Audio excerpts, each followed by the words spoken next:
progress, which I really wish I was allowed to film inside because there's a lot to say about it. Disney built this for General Electric's display at the 1964 World's Fair, and then it was at Disneyland's Tomorrowland until the mid-70s when it was physically moved to Walt Disney World. This makes it not only the oldest attraction at Disney World, but also the only one Walt Disney actually taught.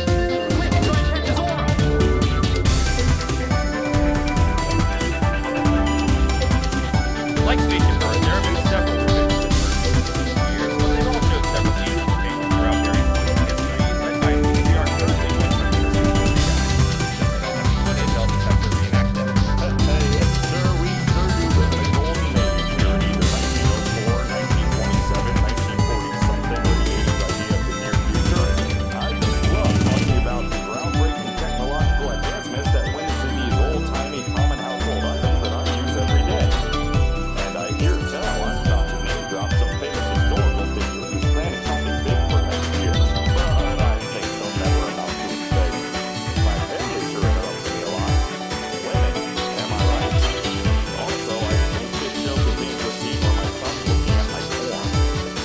That's kind of weird. Yes, technology has reached its peak here in the distant past, and it's absolutely impossible that things will ever get any better than they are right now. There's a great, big, beautiful tomorrow, shining on the end of every day. The gimmick that makes Carousel's progress different is that the scenes don't change on stage, the audience room rotates around the stage. It's just enough of a ride to definitely not be considered a real ride. Despite all of its cheesiness, it has a genuine charm and optimism, and the theme by the Sherman Brothers is just as catchy as Small World, but not nearly as annoying.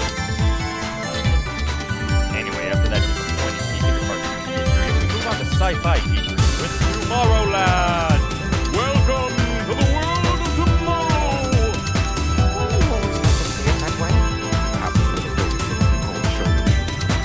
Come, your destiny awaits!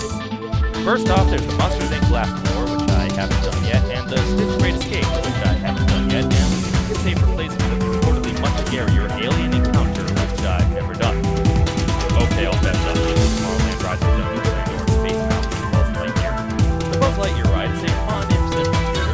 It's not quite sure if it wants to be based on Toy Story or the spin-off animated series, so we get cartoony images mixed with scale gags. The ride itself doesn't have many interesting animatronics, mostly just having flat cutouts of enemies you can shoot at, but the Buzz animatronics are cool and cleverly use a projection screen instead of an animatronic face. The effect isn't perfect, as the lighting on the face is weird, but it allows him to be a lot more expressive than he would be otherwise. The ride is pretty fun. I wouldn't wait in a very long line, but there are a few nice shoutouts for the three of us who actually watched the cartoon show. And of course, there's Space Mountain.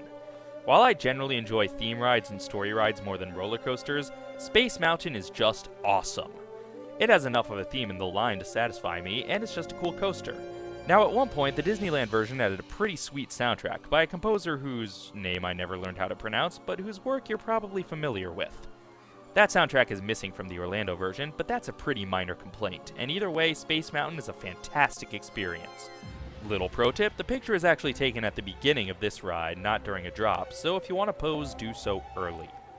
By this point, you're exhausted, but you spent so much on your ticket that you can't leave now, you need to spend the whole day here. So you're pretty much obligated to stick around for the night entertainment, which of course includes an electrical parade and the Wishes fireworks show. Alright, we're trying to save our spots for the fireworks show here. It's a feat of nightmarish proportions. Tell them a little about it, Lucky. There's too many people here. That's the short version. There's too many of them. More importantly, there's too many of those double-wide baby strollers that really honk up traffic. We're pretty sure our friends aren't going to get back to us before the fireworks begin. And in the highway, freeway, you know? And we just heard this whole diatribe from Jiminy Cricket about how this is supposed to be shared with friends. Well, it's really hard to do that. It's really hard to do that with all these strangers around. Thanks. You're a stranger, huh? No, you're one of the friends, but Okay. I don't know half these people. There's got to be at least 12 people here I don't know. I mean... Now, the fireworks are always cool, and the medley of well-known Disney songs is fun, but the new music composed for the show is just kind of there.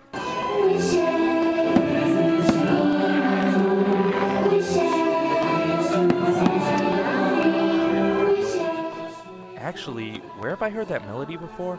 Sonic, He can really move. Sonic, he's got